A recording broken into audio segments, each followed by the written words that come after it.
CM Revanth Reddy America పర్యటన రద్దయింది. ఈ నెల 23న హైదరాబాద్కి తిరిగి రానున్నారు సీఎం. లండన్ నుంచి నేరుగా హైదరాబాద్కి సీఎం రేవంత్ రెడ్డి చేరుకుంటారు. అమెరికా పర్యటనకు కేంద్రం అనుమతి నిరాకరించినట్లయితే సమాచారం. లండన్ త్వరగా అమెరికాలో పర్యటించాల్సి ఉన్నారు. అయితే అమెరికాకు అధికారులను పంపించాలని సీఎం అయితే ఆదేశించారు. తెలంగాణ రైజింగ్ ఆగదని సీఎం రేవంత్ రెడ్డి స్పష్టం చేస్తున్నారు. హైదరాబాద్ను గ్లోబల్ నాలెడ్జ్ హబ్గా మారుస్తామని తెలిపారు. ఇటు దేశ రాష్ట్ర అభివృద్ధి మా ప్రాధాన్యమన్నారు సీఎం. తెలంగాణ పెట్టుబడులు తేవడమే లక్ష్యమని పేర్కొన్నారు. ఇదే అంశానికి సంబంధించి మరిన్ని అప్డేట్స్ మా ప్రతినిధి సోమేష్ అందిస్తారు. Somesh, yes Bhavani, Telangana CM Revanth Reddy America పర్యటన అయితే రద్దయిందని చెప్పుకోవచ్చు. ఇక లండన్ పర్యటన అనంతరం అయితే అమెరికాలో పర్యటించాల్సినటువంటి సీఎం అయితే కేంద్రం ప్రభుత్వం నుంచి అయితే అనుమతి నిరాకరణ నేపథ్యంలో అమెరికా టూర్ను రద్దు చేస్తున్నట్లు కూడా తెలుస్తుంది. ఇక దీంతో ఈ నెల 23న అయితే లండన్ నుంచి నేరుగా కూడా హైదరాబాద్ కి అయితే సీఎం రేవంత్ రెడ్డి తిరిగి రానున్నారు. ఇక ఈ నేపథ్యంలోనే అమెరికా పర్యటనలో పెట్టుబడులు, పారిశ్రామిక అభివృద్ధికి సంబంధించి కావచ్చు, తెలంగాణకు అంతర్జాతీయ స్థాయిలో కూడా గుర్తింపు తీసుకురావడమే లక్ష్యంగా పలు కార్యక్రమాలు నిర్వహించాల్సి ఉందంటూ కూడా చెప్పుకొచ్చినటువంటి అయితే ఈ అనుమతి రాకపోవడంతో అయితే సీఎం తన పర్యటన అయితే రద్దు చేసుకున్నారని కూడా చెప్పుకోవచ్చు. ఇక ఈ నేపథ్యంలోనే అమెరికాలో జరగాల్సిన కార్యక్రమాలు అయితే ఏవైతే ఉన్నాయో వాటిని కొనసాగించేందుకైతే అధికారులను అక్కడికి పంపించాలంటూ కూడా సీఎం అయితే ఆదేశాలు జారీ చేసినట్లు కూడా తెలుస్తుంది. ఇక ఈ తెలంగాణ రైజింగ్ కార్యక్రమాలు ఎక్కడ ఆగవంటూ కూడా సీఎం రేవంత్ రెడ్డి స్పష్టం అయితే చేశారు. హైదరాబాద్ ను గ్లోబల్ నాలెడ్జ్ హబ్ గా తీర్చిదిద్దడమే తమ ప్రభుత్వ లక్ష్యం అంటూ కూడా తెలిపారని కూడా చెప్పొచ్చు. ఇక దేశ రాష్ట్ర అభివృద్ధి తమకు అత్యంత ప్రాధాన్యం అంటూ కూడా తెలంగాణకు పెద్ద ఎత్తున పెట్టుబడులు తీసుకురావడమే లక్ష్యం ముందుకు కొనసాగుతుందంటూ కూడా సీఎం అయితే పేర్కొంటూ కూడా చెప్పుకోవచ్చు. Bhavani, right, thank you so much.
Visakha వేదికగా ప్రతిష్టాత్మకంగా బ్రిక్స్ సదస్సుకు రంగం సిద్ధమైంది. రేపు ఎల్లుండి బ్రిక్స్ దేశాల యువజన క్రీడా మంత్రుల సమావేశాలు సదస్సుకు హాజరు కానున్నారు. బ్రిక్స్ దేశాల మంత్రులు, ఉన్నత స్థాయి అధికారులు సదస్సులో పాల్గొనున్నారు. సీఎం చంద్రబాబు యువజన క్రీడా రంగాల్లో బ్రిక్స్ దేశాల సహకారంపై చర్చ జరిగింది. బ్రిక్స్ సదస్సుపై సమీక్ష నిర్వహించారు విశాఖ కలెక్టర్. ఇదే అంశానికి సంబంధించి మరిన్ని అప్డేట్స్ మా ప్రతినిధి నందకుమార్ అందిస్తారు. Nandakumar, thank you Bhavani. ఎంతో ప్రతిష్టాత్మకమైన బ్రిక్స్ యొక్క సమావేశాలకి విశాఖపట్నం వేదిక అయిందనే చెప్పాలి. ఇప్పటికే మంత్రులు సమావేశాలకు ఈ యొక్క బ్రిక్స్ కి సంబంధించి అన్ని పకడ్బందీ ఏర్పాట్లు అయితే చేస్తున్నారు. ముఖ్యంగా మనకున్న తాజా సమాచారం మేరకు 22, 23 తేదీల్లో విశాఖపట్నం వేదికగా నిర్వహిస్తున్న ఈ యొక్క బ్రిక్స్ క్రీడా మంత్రుల సమావేశాలు కొంతమేరకు ప్రశాంతంగా జరగడానికి విశాఖపట్నం అధికార యాంత్రాంగం అంతా కూడా పనిచేస్తుందనే చెప్పాలి.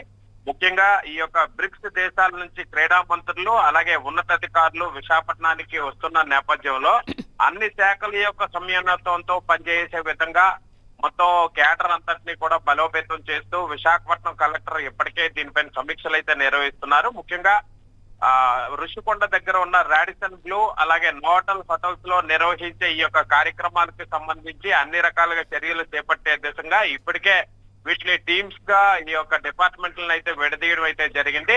దేశ విదేశాల నుంచి వస్తున్న ఈ యొక్క క్రీడా మంత్రులకి ఎటువంటి అసౌకర్యం కలగకుండా ముఖ్యంగా రవాణా అలాగే వసతి ప్రోటోకాల్ కి సంబంధించి అన్ని కూడా ప్రోటోకాల్ పర్ఫెక్ట్ గా ఏర్పాటు చేయాలని చెప్పేసి మొత్తం యాంత్రాంగం అంతా కూడా ఉన్నది. ముఖ్యంగా ఇటు విమానాశ్రయం అలాగే హోటళ్ల దగ్గర ప్రత్యేకంగా రిసెప్షనిస్ట్ డెస్క్లను కూడా ఏర్పాటు చేశారు.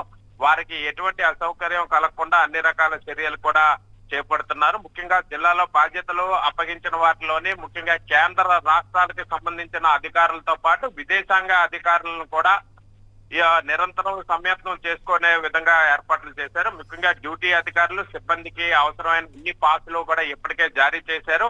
ముఖ్యంగా డిపిఆర్ ఆఫీస్ కి సంబంధించిన అధికారుల చేత మొత్తం ఎవరెవరికి ఈ యొక్క పాసులు ఇవ్వాలో వాళ్ళందరికీ కూడా ఏర్పాట్లు చేశారు. అయితే 22వ తారీఖు ఏదైతే తొట్లకొండలోని ఈ యొక్క మొక్కలు నాటే కార్యక్రమాన్ని అయితే తొలుత ఈ బ్రిక్స్ కి సంబంధించి క్రీడా మంత్రులందరూ ఈ యొక్క మొక్కలను పాతే కార్యక్రమం నిర్వహిస్తారు.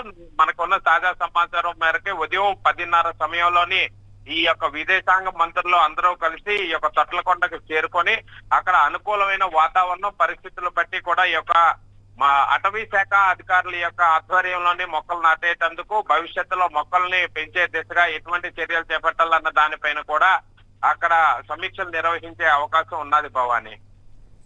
Thank you Nandakumar.